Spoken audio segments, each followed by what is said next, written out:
na daytoy kakaiso na abiyat.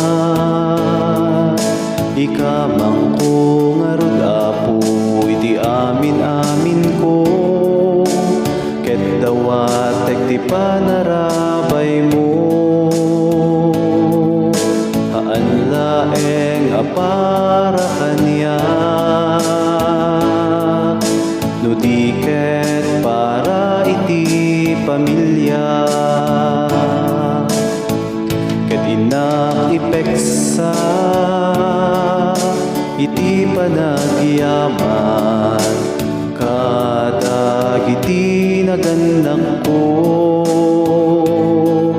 Kininanang ko anangipas ngay kaniyak, kinitipan ng paripato da kada kami nga agkakabsa.